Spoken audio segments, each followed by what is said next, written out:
Welcome to the Reality Revolution podcast. I'm your host, Brian Scott. This podcast is dedicated to the spirits who believe life is meant to be magical and fun. It contains advanced viewpoints for the multidimensional human beings of the 21st century. Here, we venture to share the mysteries of self and reality. My primary purpose is to reawaken your sense of fascination and awe towards life, to shatter your rigid belief systems and ways of seeing the world. My goal is to help you hack reality, to unleash your potential, and open unlimited possibilities of wealth, health, and relationships in your life. Today's episode, we're going to go over, I'm so excited, 40 ways to travel to parallel realities. I've put together 40 techniques that I use, that you can use to travel to parallel realities. Before we talk about the techniques and the ways to maneuver through parallel realities, for the people that have not listened to other podcasts where I've discussed parallel reality, let's go for a brief synthesis of this. Still, while it is hypothetical, there is a possibility. There are an infinite number of universes and realities out there. And I know the universe technically means everything, but there's at least one prevailing theory with some compelling evidence that realities exist in multiples and parallels at the same time. There are an infinite number of possibilities to physical laws. A universe may have any number of gravitational strengths, energy may behave differently, matter might be non-existent. The fact that we are in this Goldilocks universe, not too hot, not too cold, suggests there may be an infinite number out there. In fact, if the strength of gravity was changed just a minute amount, I'm talking trillions of a fraction, our universe would be very different than it is now, without stars or crushed back into a singularity before it could inflate for more than a few years. This is called the many worlds interpretation, originally formulated by Hugh Everett. In MWI, there is a theory that every action has the possibility of one outcome or another, will actually produce two, each diverging into a new and alternate universe. That sounds absurd and bizarre, but let me ask you, what if it were true? What if it were true and we're actually interacting with these universes, that our mind is aware of them? Take the Schrodinger's cat mind experiment. A cat is placed in a box that is soundproof and completely enclosing, preventing any indication of what is happening inside the box from reaching an outside observer. Inside the box is a device that will release a deadly poison that can kill the cat. The release of this poison is dependent upon a very small amount of a radioactive substance, in which the chance of one atom decaying in 1 hour is 50-50. If the atom decays, the poison is released and the cat is killed. So Schrodinger posited that while the cat was in the box, it was neither alive or dead, but in a state somewhere in between. It wasn't until the box was opened and the fate of the cat observed that the actual state coalesced into one of either dead or alive. In other words, the observation actually dictated an outcome. We are constantly dictating outcomes with our attention and observation. And the more and more we understand physics, the more and more we understand the power of our attention and observation. The many worlds theory says that upon observation the many worlds interpretation says that upon observation the cat is both alive and dead, but in a divergent universe. So there's two cats. If we observe the cat as alive, a parallel universe is created at the moment in which our doppelgangers are observing a dead cat. These are all mind experiments, admittedly, but seriously considered in some circles. If this is the case, we are traveling into parallel universes all the time. We just don't know it, since it appears to be continuous from previous moments we have experienced. All possibilities are therefore realized. In some universes, dinosaur-killing asteroids missed Earth. In others, Australia was colonized by the Portuguese. Critics question the reality of these universes, since they do not influence our universe at all. On this score, many interacting worlds approach is completely different than its name implies. Under this interpretation, some worlds in parallel universes would be nearly identical. In other words, another like the butterfly effect is responsible for completely different outcomes. Each universe is equally real. It isn't that one universe is the truth, while others are bizarre copies or lesser in any way. One physicist believes that the quantum forces responsible for driving this shared existence are also responsible for causing quantum interactions between worlds. Similarly, between worlds interact through quantum forces, which influences the outcome of the world by making them slightly dissimilar. Though the theory states that the worlds interact with one another on the quantum level and not on a larger scale. One physicist believes that the theory does not preclude that possibility either. The beauty of our approach is that there is just one world our theory reduces to Newtonian mechanics, while if there is a gigantic number of worlds, it reproduces quantum mechanics. In between, it predicts something new that is neither Newton's theory nor quantum theory. We also believe that in providing a new mental picture of quantum effects, it will also be useful in planning experiments to test and exploit quantum phenomena. So beyond that, you should understand the science breaks down the idea of parallel universes. You can find about 5 different kinds. There's infinite universes. We don't know what the shape of time, space-time is exactly. One prominent theory is that it is flat and goes on forever. This would present the possibility of many universes being out there, but with that topic in mind, it's possible that universes can start repeating themselves. That's because particles can be put together in so many ways. More about that, we'll talk about that later on in the podcast. But then there's bubble universes. Another theory of multiple universes comes from eternal inflation. Based on some research, when looking at space-time as a whole, some areas of space stop inflating like the Big Bang inflated our own universe. Others, however, will keep getting larger. So if we picture our own universe as a bubble, it is sitting in a network of bubble universes of space. What's interesting about this theory is that other universes could have very different laws when they exist inside of these bubbles. So then there's the daughter universes. Perhaps multiple universes can follow the theory of quantum mechanics as part of a daughter universe theory. If we follow the laws of probability, it suggests for every outcome would come from there would be a range of universes, each of which saw one outcome to be another. And then there is mathematical universes. Another possible avenue is exploring mathematical universes, which simply put explain the structure of mathematics may change depending in which universe you reside. A mathematical structure is something that you can describe in a way that's completely independent of human baggage. And then the 5th is parallel universes. And going back to the idea of space-time is flat, the number of possible particle configurations in multiple universes would be 10 to the 10th to the 122nd distinct possibilities to be exact. So with an infinite number of cosmic patches, the particle arrangements within them must repeat infinitely many times over. This means there are infinitely many parallel universes, cosmic patches, exactly the same as ours, containing someone exactly like you, as well as patches that differ by just one particle's position, patches that differ by 2 particles' position, and so on, down to patches that are totally different from ours. It's something like an infinite number.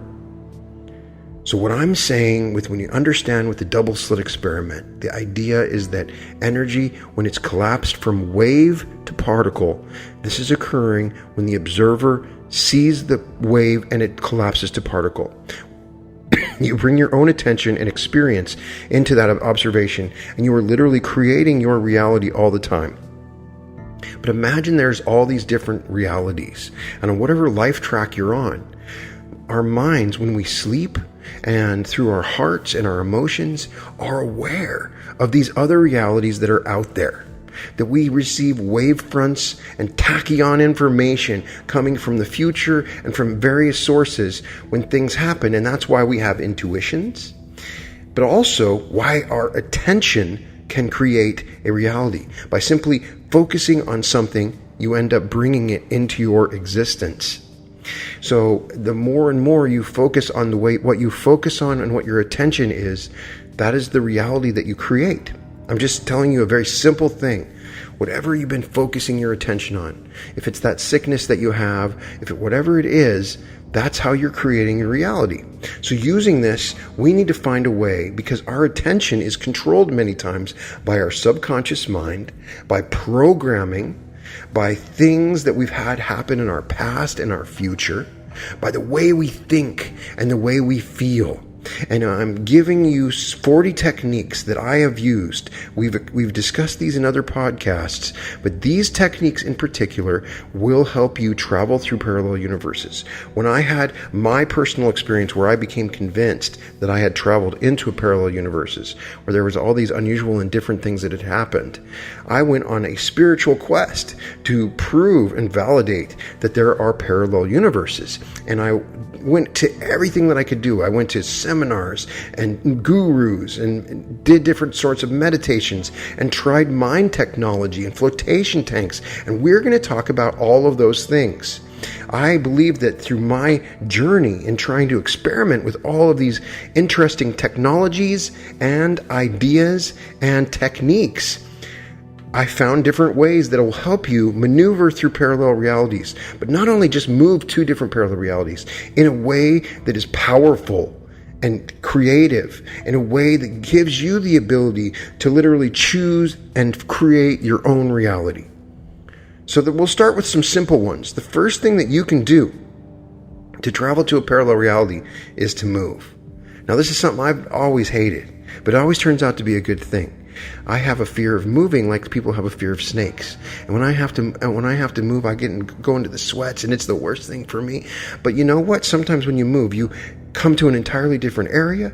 You meet entirely different people. You have entirely different experiences and associations. Every time I've moved, I've literally moved into a parallel reality. And I think by moving, it's one way to move your entire life into a parallel reality. I'm not saying move all the time, but that's one technique that you can use. The second is learning a new language. The way that you think, the thoughts that you think in your head, oftentimes are in images and in the language that you speak. When you find yourself talking to yourself, you're talking into your language. And what we don't realize is that there is something that happens with syntax and linguistics that can create your reality. The way we talk can create your reality. And the movie Arrival kind of talks about this, how the language these aliens taught the people that were watching them how to go back in time in the future. The way that we use language does affect and color the way that we perceive and maneuver through different parallel realities.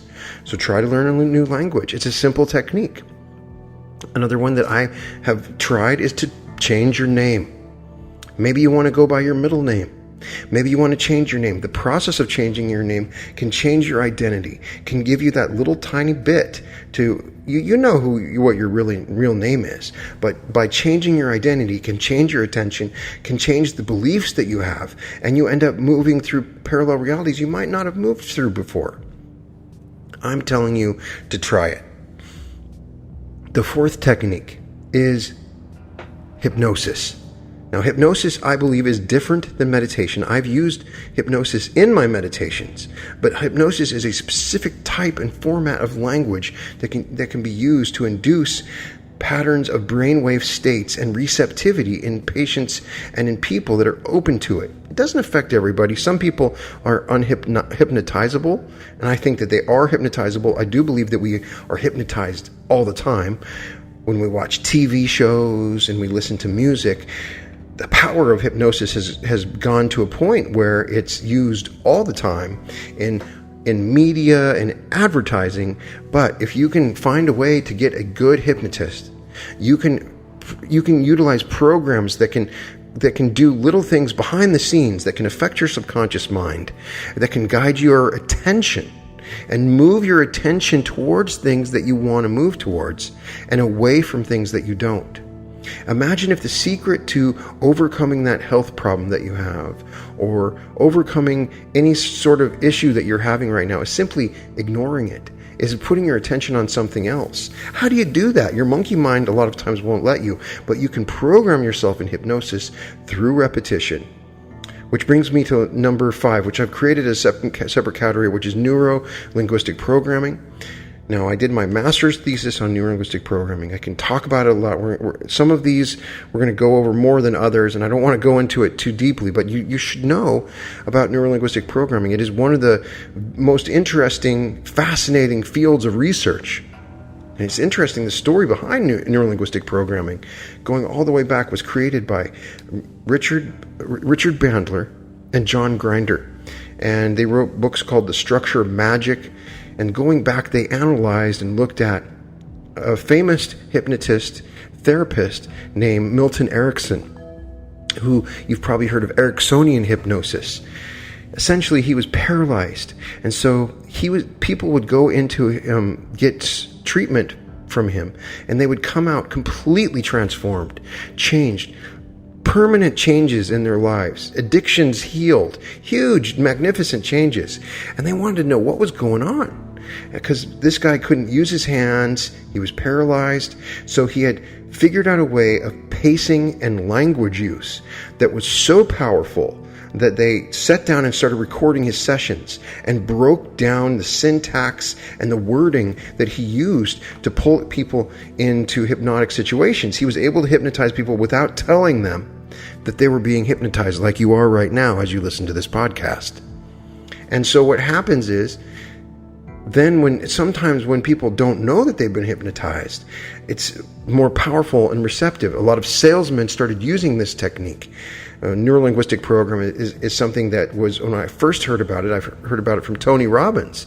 And then when I looked up Tony Robbins, he had been trained by Richard Bandler and John Grinder, and I started looking and researching this in college. And for my graduate thesis, I said, well, I need to know more about Richard Bandler and John Grinder. And so, interestingly enough, back in the 80s, we're not going to get too distracted here, but Richard Bandler is accused of murdering this prostitute. And there's this trial that happens in Santa Cruz, and it's fascinating. And I'm reading the court transcripts. Richard Bandler is one of the most fascinating men. There's all kinds of different stories with him. He's incredibly persuasive. He's written in fantastic material in books, and he's the creator of neuro-linguistic programming. Now, I don't know if he did it when you read the transcripts, but when you look at the murder scene, the woman scrawls in blood, Richard did it, which is fascinating. And so clearly he's going to go to the trial, and they're going to say, well, she wrote Richard did it in blood. And Richard Bandler testified at the trial and was found innocent. And he used these techniques. And the people in the jury came out crying, saying they thought he was guilty, but they had no choice. The power of this can be used in so many things. I've talked about eye movements. The eye movement idea, it comes from neuro-linguistic programming. I've talked about the filtering of our neurological processes by understanding your senses. Some people are visual. Some people are kinesthetic by their bodies. Some people are auditory. They listen more first. Some people have dominant, different ways of understanding information. You may be a visual person talking to an auditory person. And so this makes it, changes the way that you can maneuver through realities, and understanding the way that you've been neuro-linguistically programming, and understanding the programming of your body can be very, very powerful. So neuro-linguistic programming is one of the most powerful things. It can be used for lie detection. It can be used for all kinds of different things. And there's many books that I recommend. You should go out and read the books. We won't have enough time to go through all the techniques. But number 6, the technique of submodalities, I will go into detail about. Because submodalities, if you get an understanding of the concept of submodalities in neuro-linguistic programming, then since it was in the late 70s, they were presented primarily as a way of enhancing experiences.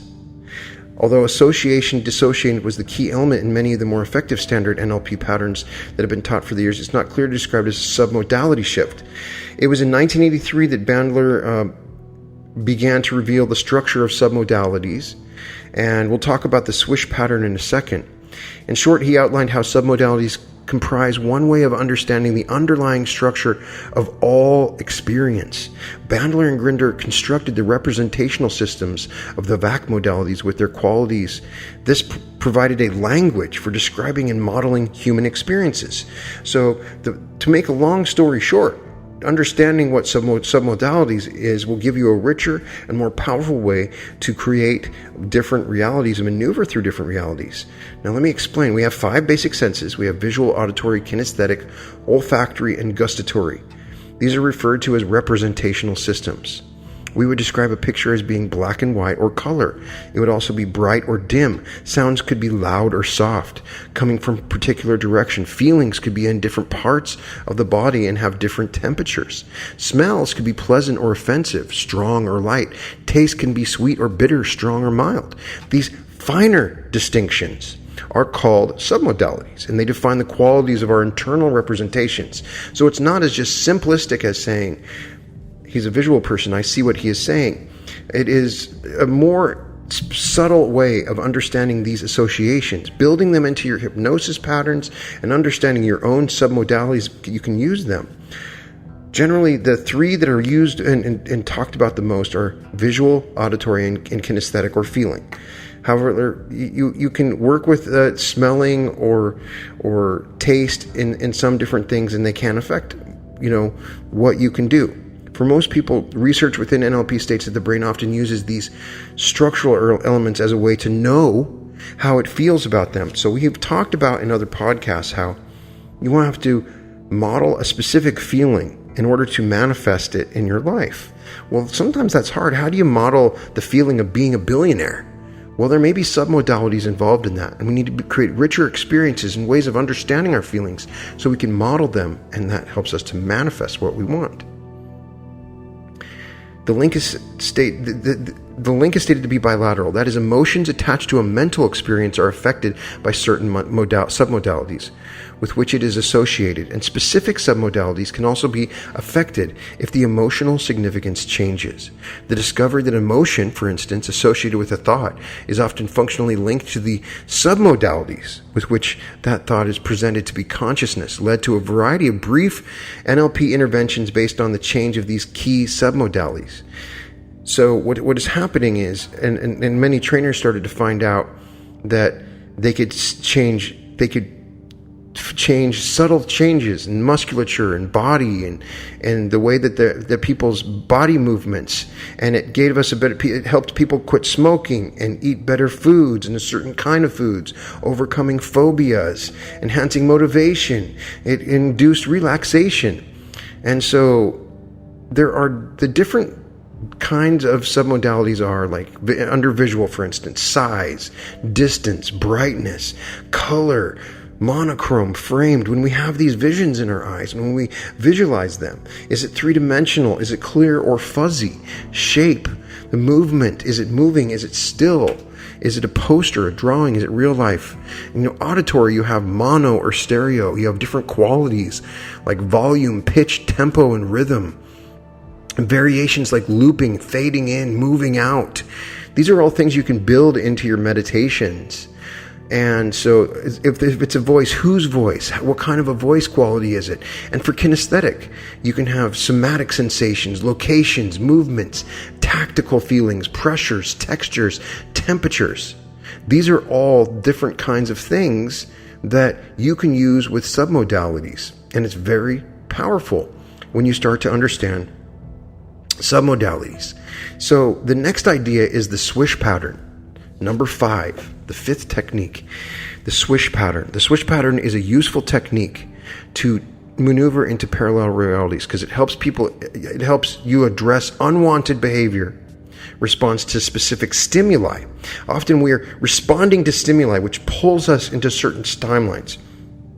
This stimuli can come from pendulums and people and places and things. And so we can change the stimuli by changing key submodalities through something called a swish pattern. Compulsive or obsessive behavior such as uncontrollable desire to bite your nails, smoke, eat certain foods or habits are linked with a trigger or cue image. So first of all, you identify a specific behavior that you wish to change and you cue the image that starts that process. And then you identify a new self-image with the desired behavior that satisfies the positive intent of the undesired behavior. So you generate a picture of this new self-image. Then you check the ecology, the feeling of the new self-image, all of the submodalities of the new self-image associated with the new behavior. And then you assess the impact of the new behavior on yourself. You take it in, the way the impact is with family and friends. And you identify submodalities associated with the present behavior and then the past behavior. And you create a new picture of the future, and then you have the future and the past, and you swish them together. When you do this with the swishing together, in your mind, and by swishing in all the different patterns, and you can blend an unwanted behavior with a normal behavior. And if done on a regular basis through the neuroplasticity of your brain, you can change the neural stimuli that you have occur that can pull you into different realities. So I've tried to use this swish technique in some of my meditations, and there's several more out there. Number 7 is phobia cleanses. The brain learns things fast. And one thing Richard Bandler often uses is the analogy that if you were to watch a movie 1 frame a day for 5 years, you'd never get the plot. The brain is this way. It requires rapid sequencing of frames to get the idea. The phobia, one phobia cure that we can go on, finding a way to redress your phobias, is a technique to allow you to move through parallel realities, better realities. And that seems like an unusual thing, but I guarantee there may be phobias in your life. Phobia of driving to a certain place or doing a certain thing or traveling or whatever it is that is preventing you from manifesting incredible realities because you can't get on that plane, or you don't want to go to that city, or you don't want to do that thing or stay up past that time. So there's phobias that you have.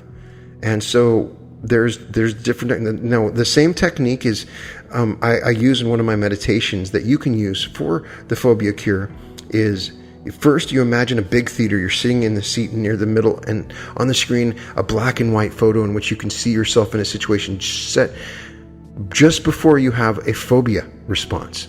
And you imagine you're floating out of your body in the movie theater and up into the projection booth. And from here in the projection booth, you can see the screen, and you can see yourself sitting down there in the seat in the middle of the theater. And you notice what color your shirt or blouse you're wearing down in the seat. Now you turn that still snapshot of the screen info, a black and white movie, and you watch it from the beginning to just beyond the end of the unpleasant experience, just beyond it. And when you get to the end, then you stop it as a slide and jump inside and run the movie backwards.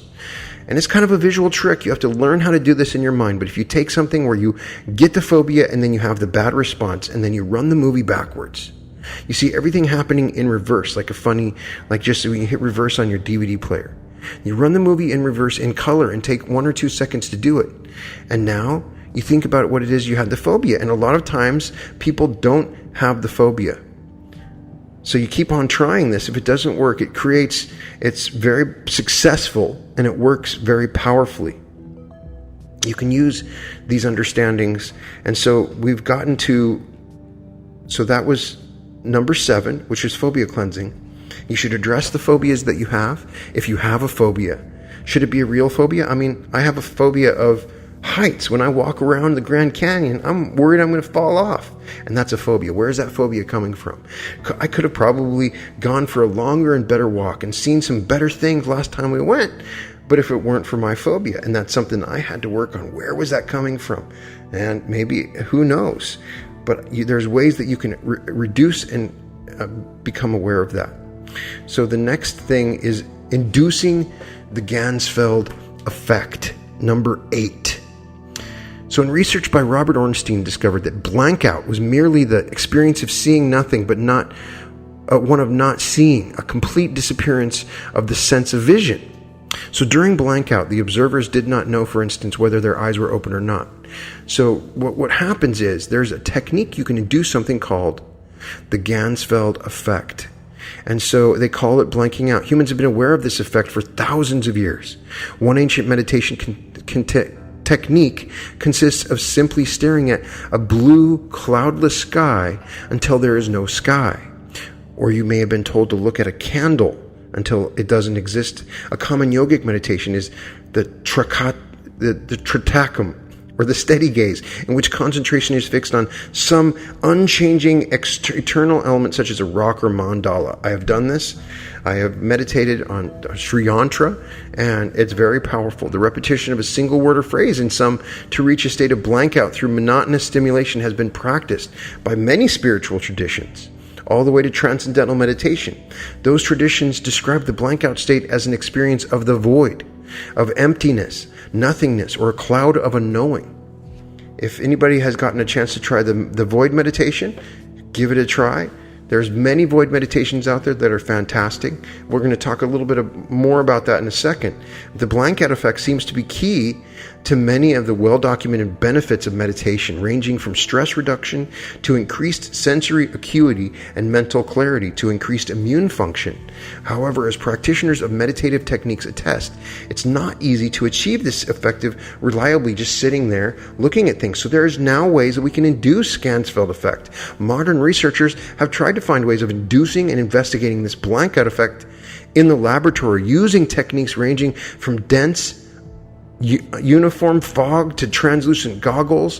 One simple but effective technique that I had used and I read about all the way back in college was to cut ping pong balls in half. Put the balls over the eyes of yourself and direct a beam of light at the ping pong balls. While you open your eyes and you stare at the light, the white field before you. This technique will provide an unvarying visual input and eventually can move you into that Ganzfeld effect.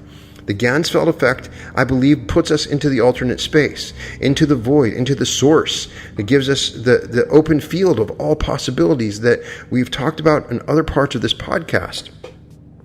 The experience is quite interesting. Looking into a Ganzfeld, with eyes open in a relaxed, soft-eyed gaze, you see only an uniform, evenly illuminated and colored, but completely featureless visual space.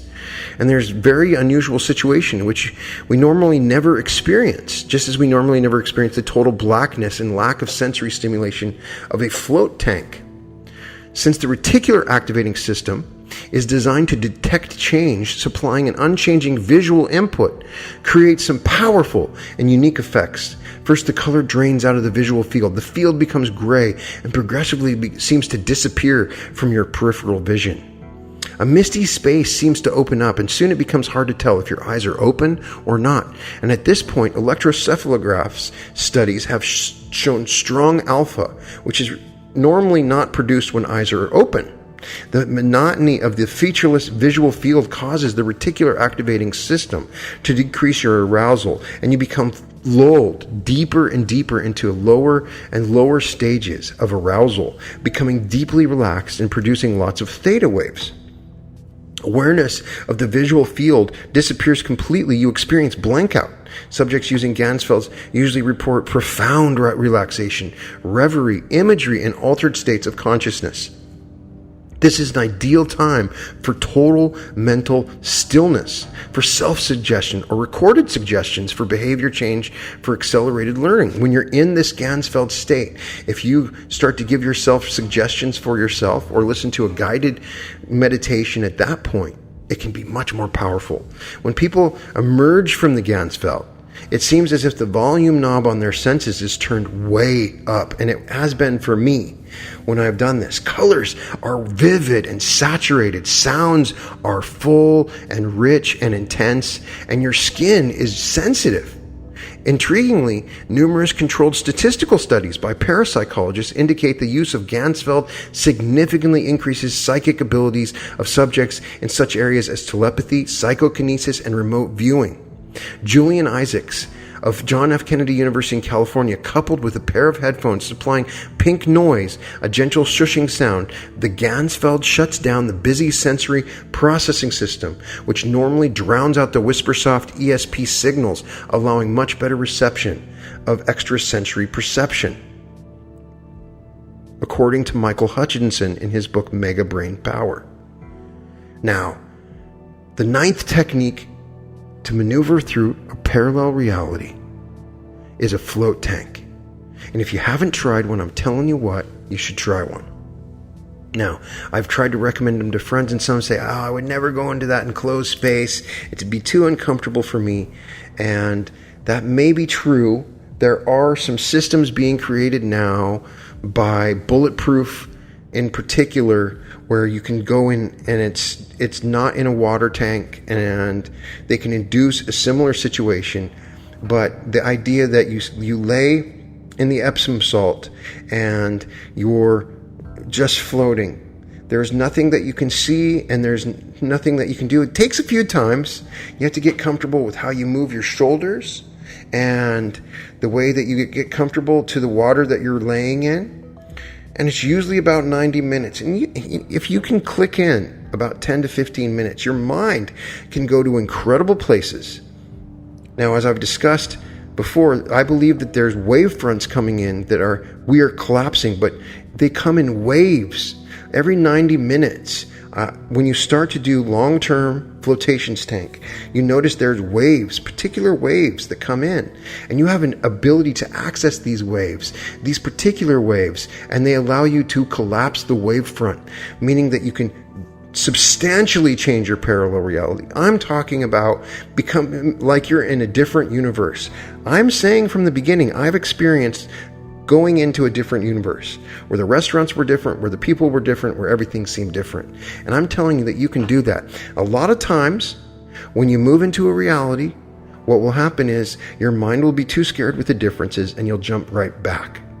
It may take a near-death experience or something like that to change. But if you open your mind to the possibilities of parallel realities, and if you accept these changes as okay and acceptable, then you'll start to be able to maneuver through these realities. That's how it worked for me with flotation tanks. And devices such as Ganzfeld and the flotation tank direct attention inward.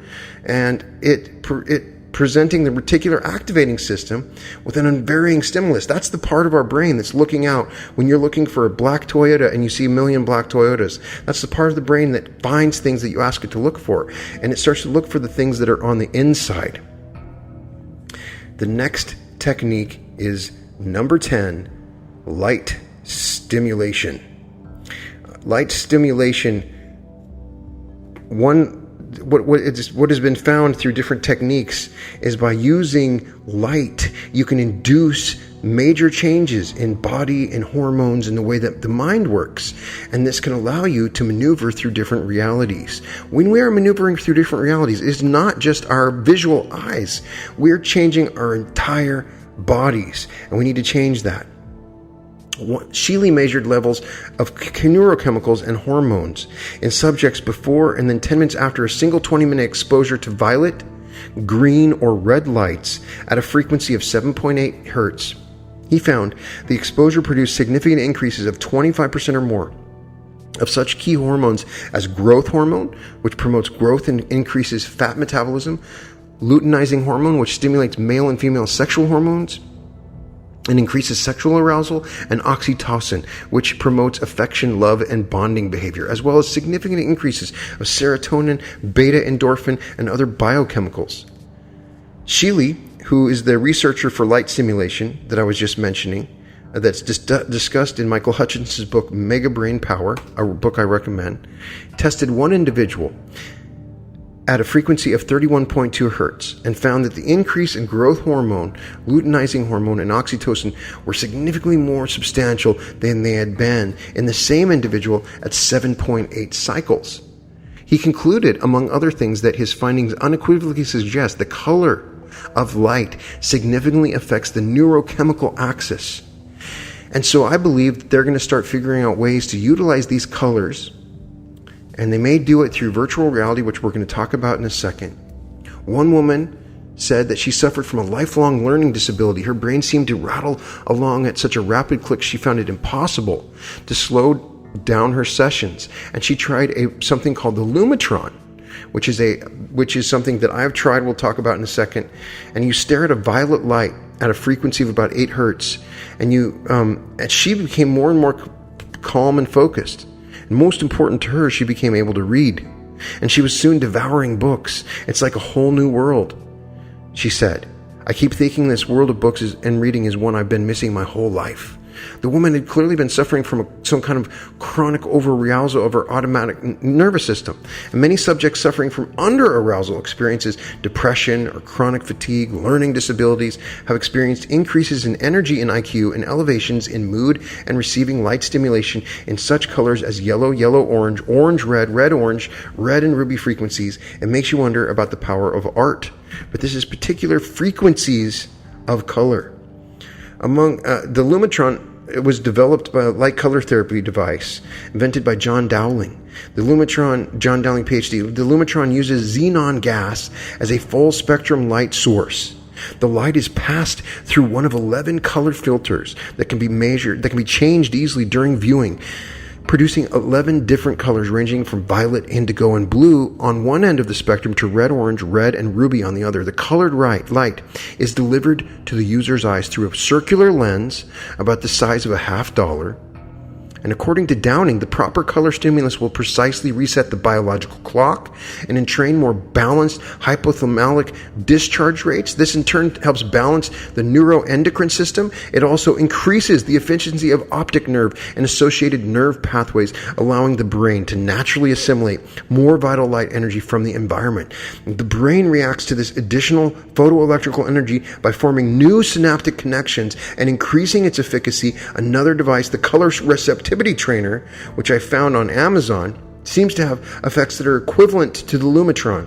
And I believe that the technology is becoming more and more available. A lot of this is based on earlier studies, and right now if you look up mind technology, you'll find so many incredible devices. I'm going over some of the ones that I've tried. The number 11 is the Acoustic Field Generator. The acoustic field generator, increasingly popular as the ultimate mind machines, are systems that combine a variety of stimuli to provide a whole body, multisensory experience, generally including light, sound, and physical vibration. These devices are known as whole body acoustic field generators, or sound tables, or music beds, or vibro-tactile stimulators. As the name suggests, the key stimulus is sound that is not just heard through the ears, but felt as vibrations through the whole body. The devices range from relatively simple massage tables with powerful speakers or transducers built into them to vast state-of-the-art computerized dome-like structures that use complex and sophisticated sound processing systems to resonate the body with optimal psychophysical impact, and incorporating music-modulated light goggles or color field video display systems that flash in sync with the music so that you can see the music as well as hear and feel it, creating a state of sensory resonance. Some of the sound tables incorporate optional extra transducers which can be placed under the soles of the feet, laid across the abdomen, or placed under the neck, touching the shoulders, vibrating more and more of the body's surface area. The most sophisticated systems, they run $200,000, incorporating biofeedback capabilities. The system continuously monitors and senses your emotional, physical responses and alters the quality, loudness, and configuration of the light, sound to intensify the experience. Thus, you create your own multisensory experience through your own mind-body state and responses to the ongoing experience. Now, researchers and practitioners who use these devices with clients report extremely powerful results, and users frequently report life-transforming or cathartic experiences while using the systems. And I'm just telling you from my experience, I've had very similar things happen with that.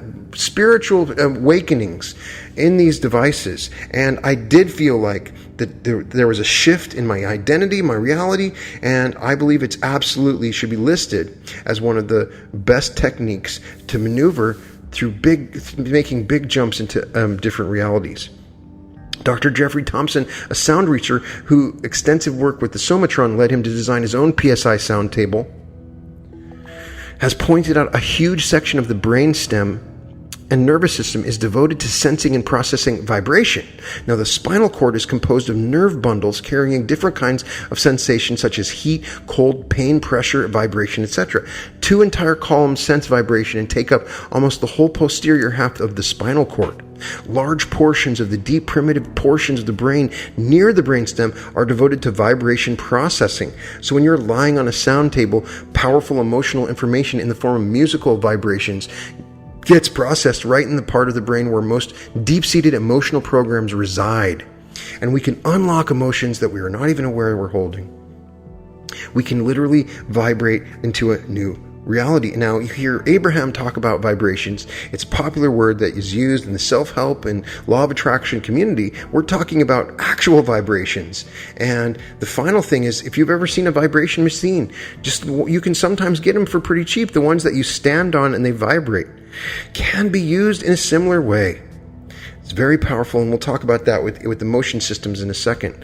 Which leads me to number 12, custom virtual reality meditations. And this is something that I believe in, that I'm trying to start a company in relation to. It's not complicated, but if we want to visualize, one incredible technology we have right now is virtual reality. And you can go beyond just trying to visualize. You can be in a 360-degree environment of whatever you want. Imagine if we went around with 360-degree cameras and recorded beautiful locations, houses, beaches, and created meditations with those similar environments. And I believe this is going to be the future. This is going to take us beyond guided meditations. We're going to have guided virtual reality mind movie meditations. And it can be as simple as people will start carrying 360-degree cameras, and we can start sharing these experiences like an encyclopedia. So if you want to race on a racetrack, you can go in and take the virtual reality of that. And you can capture that, and it will help you really grab in. If you want to play football, someday they'll have virtual reality 360-degree cameras, which I believe they're using now in the NFL with quarterbacks to speed up their response times. Number 13, motion systems.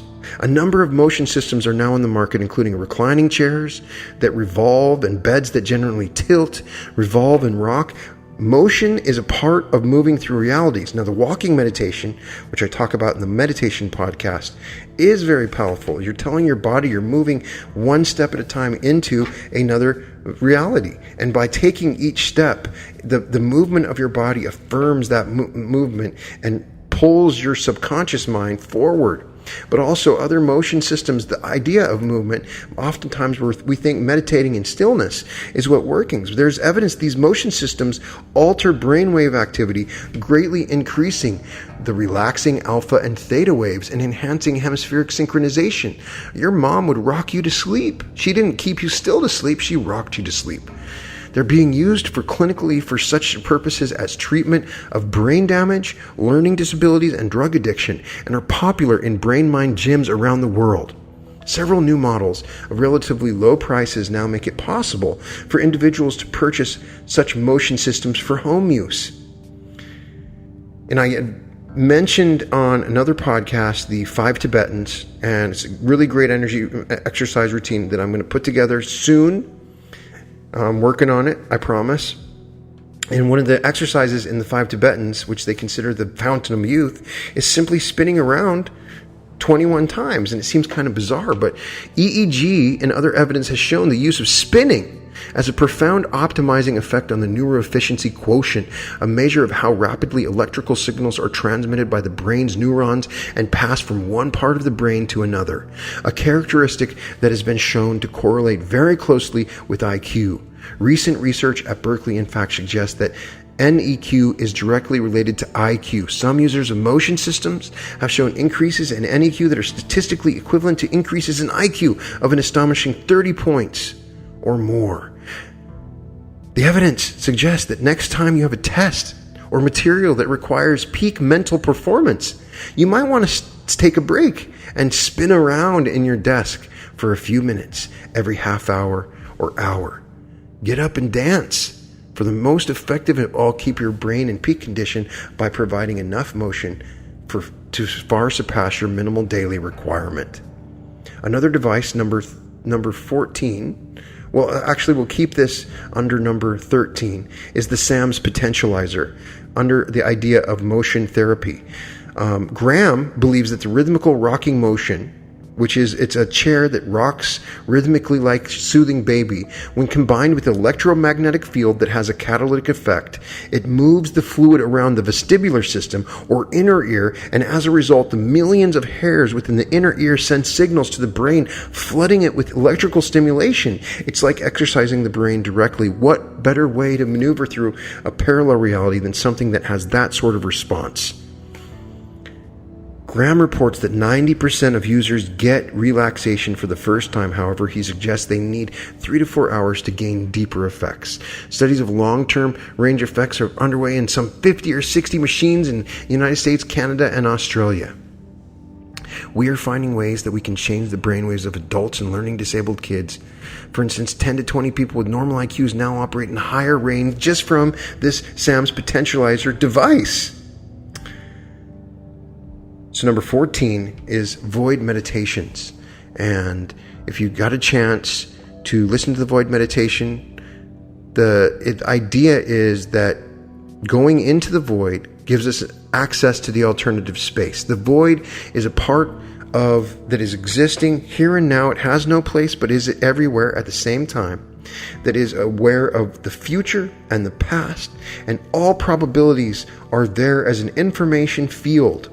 And by going into the void, by entering into the void, by focusing on the idea of space and the void, by letting go of things that you attach to yourself, because what's pulling you and keeping you in your current reality is your understandings of yourself.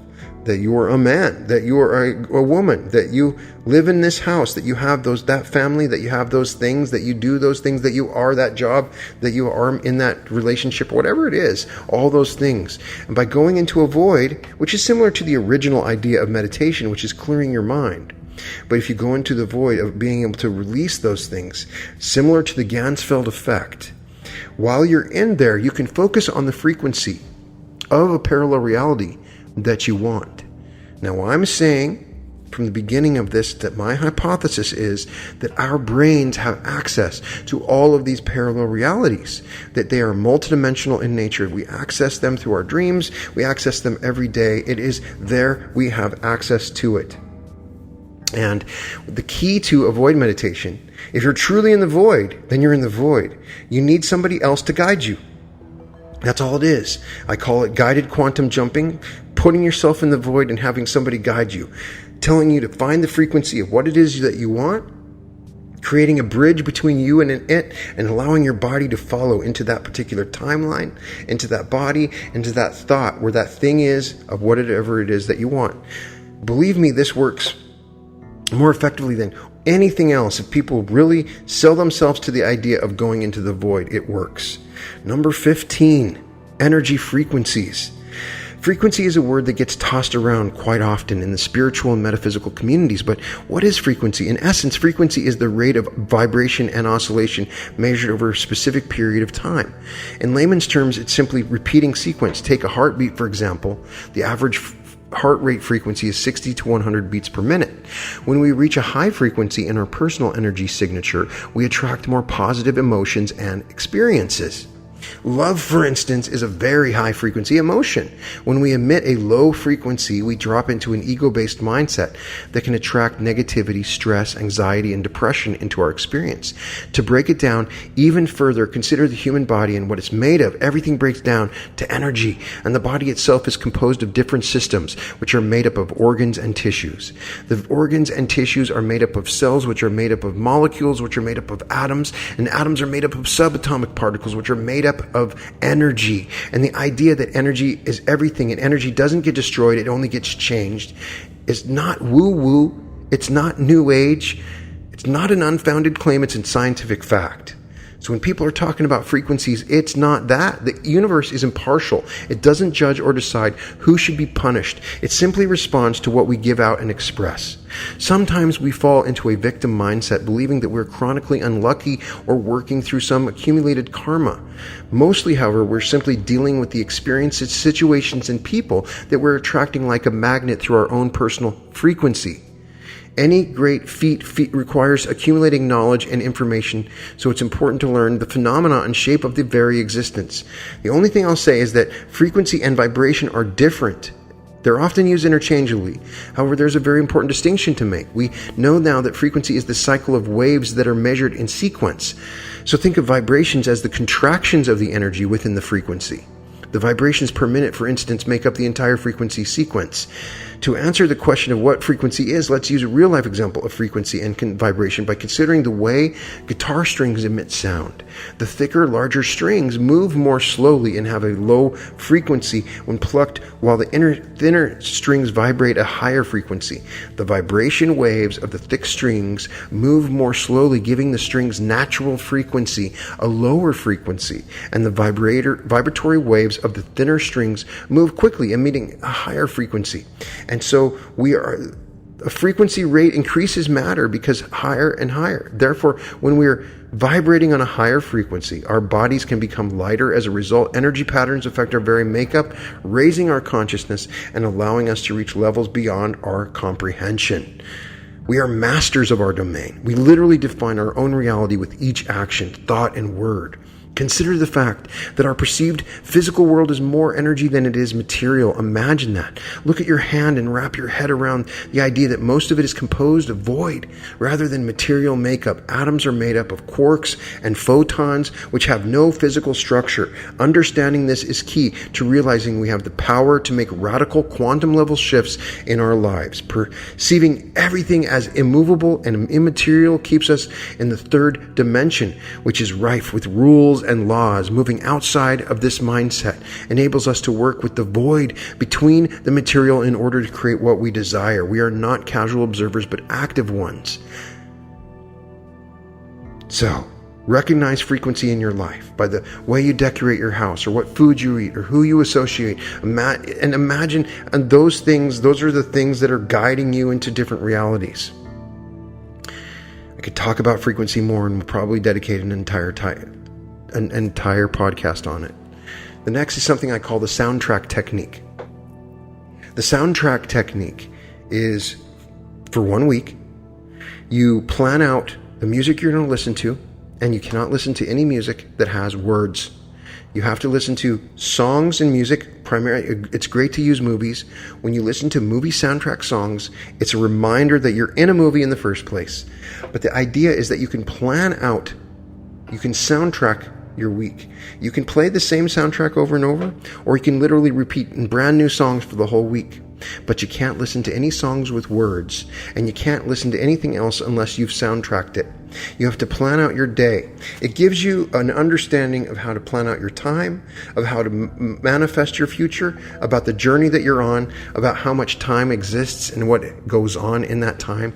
It encapsulates moments of time, and it anchors the time that you're in. It also seems to awaken your intuition when you're not listening to music with words for a little. Just try it for a week. Try it for a day sometime.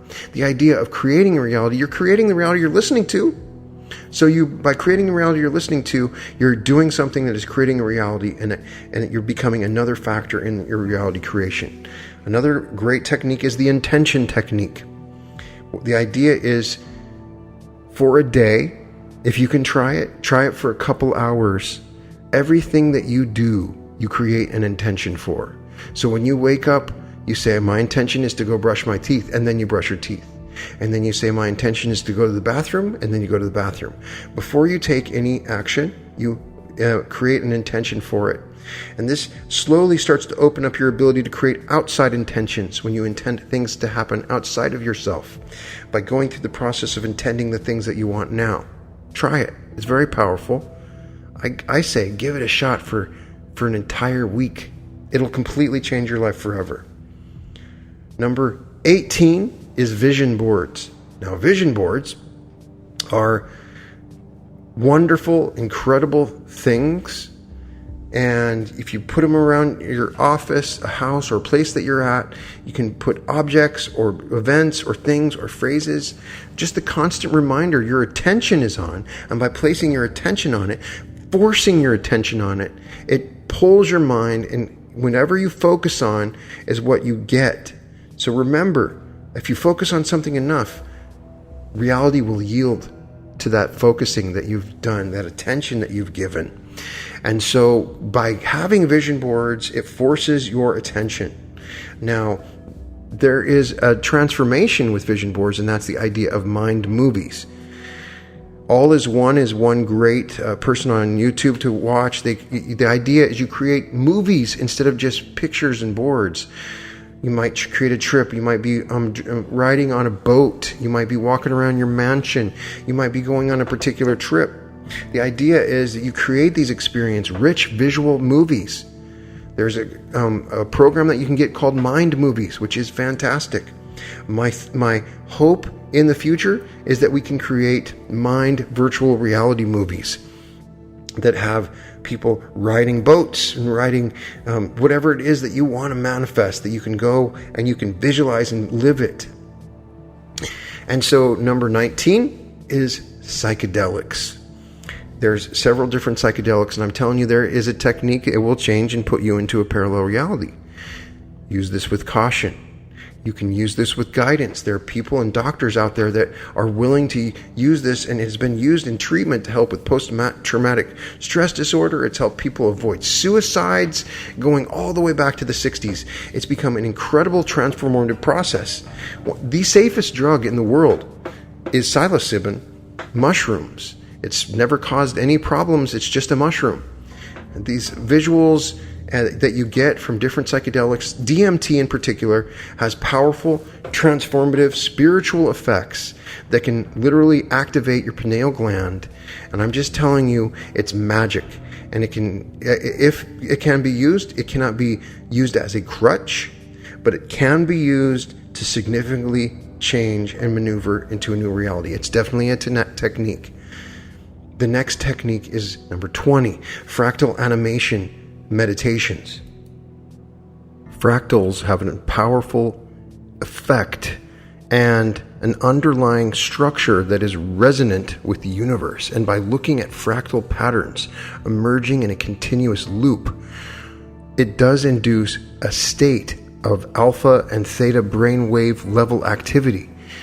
It has transformative effects and can be used to manifest realities. The idea of looking at fractal animations can do something more than simply put you into an altered alpha wave state. It seems to take you to an even larger level, to take you to the void, to open up that access that you need to alternate space. And I highly recommend it. So that is 20 steps, techniques that you can use to travel through parallel realities. We got 20 more. We're going to go over those on the next podcast. I can't wait to go over those with you. It's a huge joy that you spent this time with me. I can't wait to go over the rest of them. We got 20 more techniques that you can use to travel and maneuver through parallel realities. I hope that these techniques will help you. If you need coaching, go to my website at advancedsuccessinstitute.com to check out more about the podcast. You can go to therealityrevolution.com. You can email me anytime at brian@advancedsuccessinstitute.com. Check me out on Facebook as Brian Scott. You can also check out the Facebook Reality Revolution is the group that we have, and we can discuss these topics in full, and I would love to get your feedback if you've tried some of these techniques and if they worked for you. I cannot tell you how much I enjoy spending this time with you and learning these topics with you, and your feedback is great for me, and I really, really appreciate it. Can't wait to go over the next 20 topics. I look forward to hearing from you guys soon. And thank you so much for joining the Reality Revolution.